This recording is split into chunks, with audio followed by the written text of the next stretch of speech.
All right, good evening, South Central Texas. I'm Chief Forecaster David, along with Ian Darling, and here's what he's going to be talking about. I'll be talking about the STAR tests that are upcoming tomorrow. All right, just can't wait for that. All right, let's get to the forecast here. So here's the latest with our weather headlines. We're tracking some isolated showers possible this evening here, but some strong thunderstorms are possible as we get into late tonight into tomorrow morning, very early.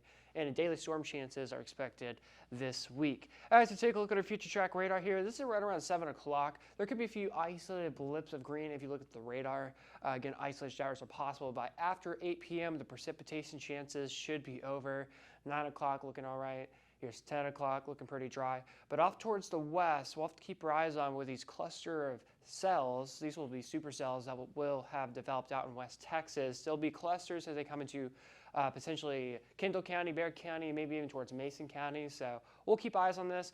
It says storms should be gradually weakening as they get to San Antonio, but towards Mason and Atlanta counties, those could be maybe a little bit more stronger depending on how soon do these storms develop and how the environment is. But by 1 in the morning, it's potentially all the way in Llano already. So I have about a 30% isolated to a decent scattered storm chance by early morning tomorrow. By 2 in the morning, it's knocking on the door in Burnett. And then Burnett and Williamson counties says the rain chances are out of here by 3 in the morning with that 20% precipitation chance. Our severe weather threat has a level 1 out of 5 marginal risk for Llano, Mason, and Gillespie counties, even parts of northwestern Kendall County. Main concerns could be some quarter-size hail and strong winds upwards to 60 miles per hour. I'm going to mention this. Some of our models are indicating that no storms will happen tonight, so it's kind of a if things can develop in West Texas, which will very likely happen. But can they survive? Can they make it all the way over here? If they can, we'll see that storm chance overnight. But again, some models are indicating that that won't happen, and some are. So it's a 50-50 kind of. But as of now, we're going with a rain chance tonight. So here's 1 p.m. on Wednesday afternoon, mainly dry. And then by 2 p.m., we'll start to see some blips on the radar. Here's 3 p.m., blips of precipitation. Chances start to go up 30%.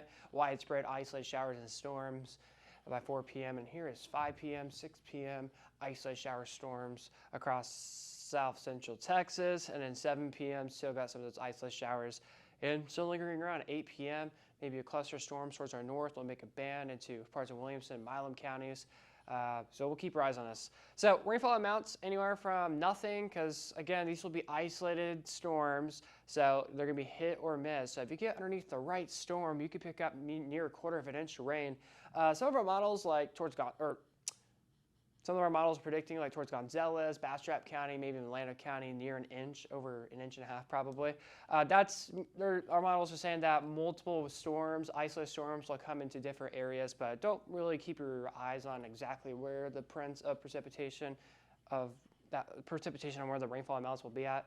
Again, it's going to be scattered in nature, isolated, so we'll keep eyes on it very closely. So tonight in Burnett, a low of 66, mainly overcast.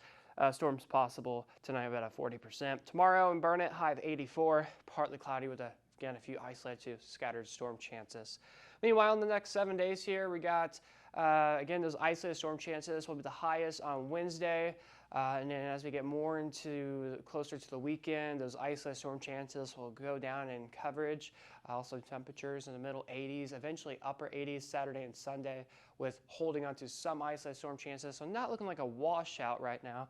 But into Monday, mostly cloudy skies, temperatures near 90 again Sunday and Monday. I'm looking at 87 on Tuesday, mostly cloudy conditions. But the Climate Prediction Center, and I'm also seeing this as well, that in the 6 to 10 day outlook from Sunday through Thursday, we could be wetter than average. And I actually do see some more widespread precipitation chances other than those isolated storms. So we could potentially see some bands of storms coming our way. And you notice is a dark green bullseye. I have a feeling that multiple fronts and low pressure systems will set up and bring us some good rain chances. So here in the Lone Star State, typically the months of April, parts of May, and sometimes early June is our rainiest parts of the season here. So of course we'll keep eyes on the rain chances. And if you notice off towards Alaska, wetter than average precipitation expected. That will eventually come down, and we'll have to see exactly what this storm system could do.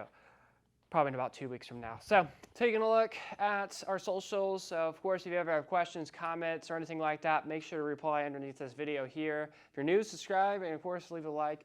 But of course, follow me on social. Check out my posts on X and Instagram at DavidALFWX. All right, here's again 7-day forecast showing you isolated storm chances next couple days. Let's go ahead and bring in Ian here with a look at what's coming up with Star. So last week we had our English 1 and English 2 STAR tests, which if you did not take, you will have to possibly retake it during summer school or during the fall semester of your next year in high school. And so tomorrow we actually have our US history and biology STAR test. For any students who are not taking those tests, if you are in Algebra 1, you will be going to a camp down in the science buildings. And if you are just not in Algebra 1, biology, or US history, and you don't need to take any of those tests, you will be in the lunchroom unless you're a senior. For seniors, you'll be arriving at school for 10:30 for roll call, senior meeting. So for the STAR tests, every time you have to sign an agreement to put your phone or any other electronic device like AirPods, headphones, iPods, and Apple Watches. So when you take a test, they make you put up normal or Apple Watches. You have to have normal watches like my watch to tell the time, or just an analog watch or clock on the wall. But they have no outlook for how long, or we have no idea for how long the tests will take, because during the English STAR, it took longer than expected. So we don't know if we are going to be on lunch on time, start at 5th period, or when we'll start or finish the schedule for the normal school day. But next week, correct? Next week is the Algebra STAR also, which the same rules will apply, but it will just be for algebra students.